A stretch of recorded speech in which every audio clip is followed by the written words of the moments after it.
Hi guys and welcome to next. ఈ రోజు మనం వీడియోలో టెస్ట్ మూవీ గురించి అయితే తెలుసుకోబోతున్నాం. ఇది థియేటర్కల్ రిలీజ్ని స్కిప్ చేసుకుని డైరెక్ట్గా నెట్ఫ్లిక్స్లో అయితే స్ట్రీమ్ అవుతుంది.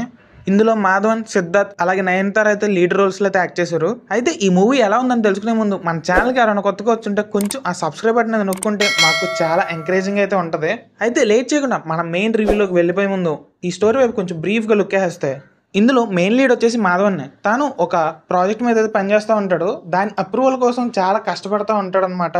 దానివల్ల తాను ఎన్నో ప్రాబ్లమ్స్ అయితే ఫేస్ చేయాల్సి వస్తుంది. అప్పుడు తాను క్రికెటర్ అయిన అర్జున్ అడ్డం పెట్టుకుని తన ప్రాబ్లమ్స్ అన్ని సాల్వ్ చేసుకుందాం అనుకుంటాడు. ఆ ప్రాసెస్లో తను ఎలాంటి స్టెప్స్ తీసుకున్నాడు, దానివల్ల తను ఎలాంటి ప్రాబ్లమ్స్ ఫేస్ చేసాడు, చివరికి తను అనుకున్నది సాధించాడా లేదా అన్న విషయాలన్నీ మనం ఈ మూవీ చూసి అయితే తెలుసుకోవాలి. ఈ మూవీ మెయిన్ కాన్సెప్ట్ నుంచి వెళ్ళినప్పటి నుంచి అయితే మూవీ ఇంట్రెస్టింగ్ అయితే ఉంటుంది. నెక్స్ట్ ఏం జరుగుతున్న క్యూరియాసిటీ కూడా బాగానే బిల్డప్ చేసింది. కానీ ఈ మూవీ మెయిన్ కాన్సెప్ట్లోకి వెళ్ళేదే అరౌండ్ ఒక 1 hour 20 minutes అయిన తర్వాత. ఈ మూవీలో ఫస్ట్ ఆఫ్ అంతా అన్ఇంట్రెస్టింగ్ ప్రొసీజర్స్ అండ్ ఫ్లాట్ నేరేషన్తో అయితే చాలా నీరసంగా అయితే ఉంది.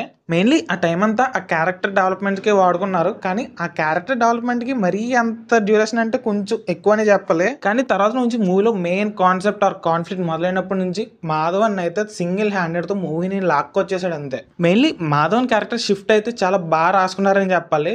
దానికి తగ్గ రీజన్ కూడా చాలా కనెక్టింగ్ అయితే ఉన్నాయి. కానీ అక్కడ వరకు సాటిస్ఫైయింగ్గా ఉన్న తర్వాత నుంచి మళ్ళీ తిప్పి అదే జరుగుతున్నట్టు అనిపిస్తుంది. అండ్ క్లైమాక్స్ ఏమైనా మంచిగా ఎక్స్పెక్ట్ చేస్తాం, కాకపోతే అలా జస్ట్ ఫ్లాట్గా అలా ఎండ్ చేస్తారు అంతే. అది సిద్ధార్థ్ క్యారెక్టర్ అయితే just okay. Mainly Madhavan character అయితే మొత్తం తనని కప్పేసాడు అంతే. అండ్ అలాగే ఈ మూవీ సినిమాటిక్ లెబర్టీస్ అయితే కొంచెం ఎక్కువ ఉంటాయి. అవి కొంచెం ఇగ్నోర్ చేస్తే బాగానే ఉంటుంది.